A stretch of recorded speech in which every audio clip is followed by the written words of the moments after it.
میں نے شیخ الہند جو علماء دیوبند کے سب کے استاد اور اس دیوبند مدرسہ کے پہلے شاگرد ہیں، 1864 میں دیوبند کی بنیاد رکھی گئی۔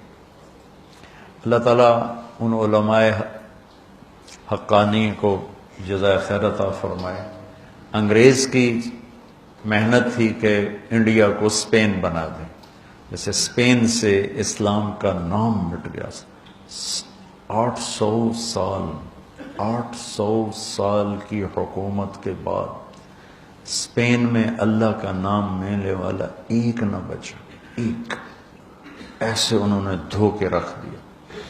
اور وہ قرطبہ کی جامع مسجد جہاں علامہ قرطبی جیسے بیٹھ کے تفسیر بیان کیا کرتے تھے، وہ ساری گرجا بنی پڑی، صرف محراب کے پاس تھوڑی سی جگہ انہوں نے سے کور کی ہوئی ہے، بس اتنی جتنی یہ 2 پلر ہیں، تو ایسے کر کے انہوں نے باڑ لگا دی ہے۔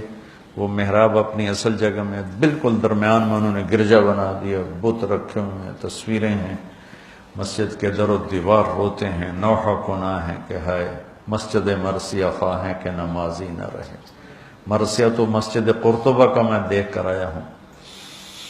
تو انگریز کی یہ محنت تھی کہ یہاں سے دھو دیا جائے اسلام کو۔ اللہ علماء دیوبند کے درجات بلند فرمائے۔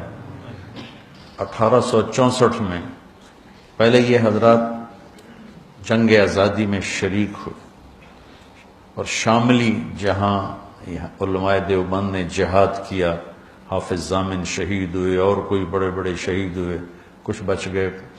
وہ شاملی اب ایک بہت بڑا قصبہ بن چکا ہے۔ میں 89 میں وہاں گیا تھا، تو جب سیاسی طور پر پوری مات کھا گئے اور قوت ہاتھ سے نکل گئی، کیونکہ اپنے ہی جب غیر بن جائیں، کسی کی غداری سے ملک نہیں ڈوبتا، کسی ایک کی غداری سے۔ وہ ایک دیگ کا چاول ہوتا ہے، سارے ہی بگڑ چکے ہوتے ہیں، تب تباہی آتی ہے، تب غداری بھی اپنی قوت دکھاتی ہے، ورنہ ایک آدھ کی غداری سے قوم ہو تو اس سے کچھ نہیں ہوتا ہے۔ تو ذرا میر جعفر نہیں، سارے اسی کا شکارہ بن، میر صادق نہیں، سب ایسے ہو چکے تھے۔ تو وہ جنگ آزادی اپنوں ہی کا شکار ہو گئی۔ ایک رجب علی تھا، ایک نجف خان تھا، ایک الہی بخش تھا، ایک شجاع الدولہ تھا۔ یہ لوگ تھے جنہوں نے دلی کا راستہ صاف کیا انگریز کے لیے، تو اپنے ہی تھے۔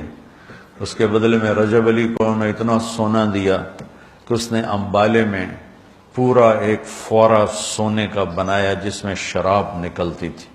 وہ کمبک شام کو بیٹھ کے شراب پیتا تھا اپنے ساتھیوں کے ساتھ، وہ پانی کی وجہ وہ شراب نکلتی تھی۔ تو اس طرح جب قوم ڈوبتی ہے، اس کے افرادوں کے ضمیر بک جاتے ہیں، تو پھر ملاح کشتی کے پھٹے ٹوٹ جائیں تو ملاح کہاں پار لگائے گا اسے؟ تو ہندوستان کی قیادت اور وہاں کی جو ریاستیں تھیں وہ اپنی استعدادیں ختم کر چکی تھیں، تو اللہ تعالیٰ نے چند لوگوں کے دل میں ڈالا کہ اب اسلام کو بچایا جائے۔ اب پھیلانے کی بجائے بچانے کا فکر تھا۔ تو 1864 میں مولانا قاسم صاحب نانوتوی رحمۃ اللہ تعالی علیہ نے دیوبند میں ایک چھپر ڈالا،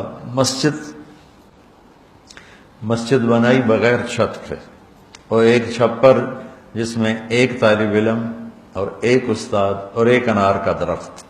89 میں وہ انار کا درخت میں دیکھ کے آیا تھا، وہ 1864 اور میں گیا تھا 1999۔ 100 سال سے اوپر انار کا درخت 15-20 سال کے بعد خشک ہو جاتا ہے۔ ہم تو ہمارا باغ تھا انار کے، والد صاحب نے لگایا تھا، ہم تو سنبھال ہی نہ سکے، پھر ہم نے اکھڑوا دیا سارا۔ تو وہ 15-20 سال سے اوپر انار کا درخت نہیں آتا، خشک ہو جاتا۔ تو اس انار کو 100 سال سے اوپر ہو چکا تھا اور وہ سر سبز کھڑا ہوا تھا۔ چھتے والی مسجد کہتے ہیں جہاں وہ مولانا سید خان صاحب، میں اور کچھ اور ان کے ساتھی، ہم وہاں دیوبند گئے تھے، تو وہاں وہ انار کا درخت دیکھا تھا تھوڑا سا۔ اور بعد میں پتہ نہیں کس کے دل میں آیا کہ یہ تو لوگ اس کی اب وہ کوئی عقیدت میں پتے لے رہا ہے، کوئی کچھ لے رہا ہے، انہیں کاٹ کے پھینک دیا۔ میرے ذمہ تھا کاٹتے نہیں، ویسے اس کی حفاظت رکھتے تھے، ایک تاریخی چیز ہوتی، یادگار ہوتی، جب تک کھڑا رہتا، اتنا غلو بھی ٹھیک نہیں ہے۔ تو 1864 میں استاد کا نام محمود احمد اور شاگرد کا نام محمود الحسن، اور کسی کو نہیں پتا کہ کتنی بڑی تاریخ بننے والی ہے۔ مولانا ظفر علی خان رحمۃ اللہ علیہ بہت بڑے شاعر گزرے ہیں، ذمہ دار اخبار نکالتے تھے۔ ان کا شعر ہے: شاد بادو شادزی اے سرزمین دیوبند، ہند میں تو نے کیا اسلام کا جھنڈا بلند۔ ہندوستان تو بدعات اور رسومات اور جہالت علم سے مناسبت ہی کوئی نہیں تھی۔ سب پیروں فقیروں، جو جاہل، پیر فقیر تو ہمارا سرمایہ ہے، پر جو صحیح ہوں، لیکن وہ جاہلوں سے جڑے ہوئے تھے۔ تو شاہ ولی اللہ رحمۃ اللہ علیہ پہلی ہستی ہیں جو انڈیا میں حدیث کو لائے، ورنہ فقہ اور منطق مجھے آج تک سمجھ میں نہیں آیا کہ منطق کی ضرورت کیا ہے علم دین کے اندر، مجھے نہیں سمجھ میں آیا۔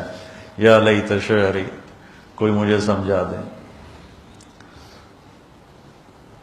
تو شاہ ولی اللہ رحمۃ اللہ علیہ پہلی ہستی ہیں جو حدیث کو لے کر آئے، اور لہذا جتنے یہاں حدیث کے سلسلے میں شاہ ولی اللہ پر مل جاتے ہیں، مطلب میرا سلسلہ محمد عبداللہ، خیر محمد یاسین، جو میری قراءتن ہے، ایک ہے اجازتن، وہ بھی بتاتا ہوں۔ محمد یاسین، محمود الحسن جن کو شیخ الہند کہتے ہیں، محمد قاسم، عبد الغنی، محمد اسحاق، عبدالعزیز، شاہ ولی اللہ، اور جو میری اجازتن ہے وہ عزیر گل، محمود الحسن۔ اس طرح 3 واسطے بیچ میں نکل جاتے ہیں، میرے نصیب میں تھا عالی سند ہونا۔ عزیر گل، محمود الحسن، محمد قاسم، عبد الغنی، محمد اسحاق، عبدالعزیز، شاہ ولی اللہ۔ شاہ ولی اللہ پہ دیوبندی، بریلوی، اہل حدیث سب کی حدیث کی سند ان پر آ کر کٹھی ہو جاتی۔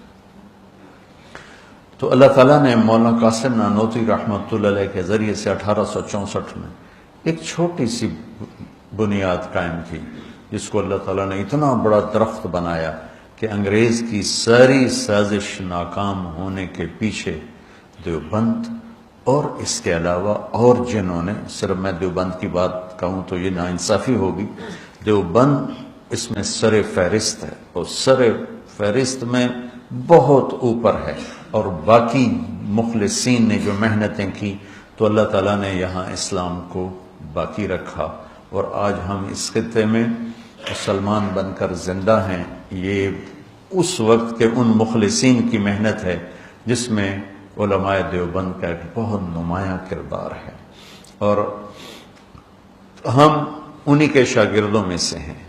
اہل السنت والجماعت کی ترجمانی جو انہوں نے فرمائی اور کی، ہم اس کو زیادہ صحیح کہتے ہیں، اور باقی سب کا احترام کرتے ہیں، سب کو عزت دیتے ہیں، سب کے لیے اچھے جذبات رکھتے ہیں، کسی کے لیے نفرت، کسی کے لیے کفر کے دعوے کرنے سے ہم بیزار ہیں اور بری الذمہ ہیں۔ تو شیخ الہند رحمۃ اللہ علیہ کی میں بات آپ کو سنا رہا تھا، یہ پہلے استاد بنے، پہلے شاگرد بنے، پھر پہلے استاد بنے، پھر یہ شیخ الحدیث بنے۔ یہ مالٹا میں قید ہوئے تو وہاں سے واپس آئے تو فرمایا کہ 3 سال میں نے غور کیا ہے کہ امت کے زوال کے 2 سبب ہیں، ایک قرآن سے دوری اور ایک آپس کے لڑائی جھگڑے اور اختلاف۔ تو میری اب بقایا جو زندگی ہے، میں قرآن کی تعلیم کو عام کروں گا اور امت کو امت بناؤں گا۔ یہ محمود تو دیوبندیت کا پیغام ہے کہ امت امت بنے، لیکن ہم ہی اگر فرقہ واریت کو ہوا دینے لگ گئے تو پھر حق گوئی کہاں رہ گئی اور امت بنا کہاں رہ گیا۔ تو اللہ نے اپنے فضل سے ایک سلسلہ شروع کروایا۔ 1999 میں میرا خواب تھا کہ ایک مدرسہ ہو، جس میں عربی تعلیم ہو، وہ بچے ایسے ہوں جن کا قرآن سے شغف ہو، حدیث سے شغف ہو، فقہ جہاں پر ہے وہاں چلی جائے۔ پہلا نمبر ہے قرآن، دوسرا نمبر ہے حدیث، اور تیسرا نمبر ہے فقہ۔ ہم نے الٹا کر دیا ہے، پہلا نمبر پہ فقہ ہے اور پتہ نہیں قرآن کس نمبر پر ہے اور حدیث کس نمبر پر ہے۔ فقہ غالب ہو گئی ہے، ہم فقہ سے بے نیاز نہیں ہو سکتے، لیکن ترتیب تھوڑا بدل دیں کہ پہلے قرآن ہو، پھر حدیث پاک ہو، پھر فقہ ہو، تاکہ ہم قرآن سے زندگی سیکھیں، حدیث پاک سے زندگی سیکھیں۔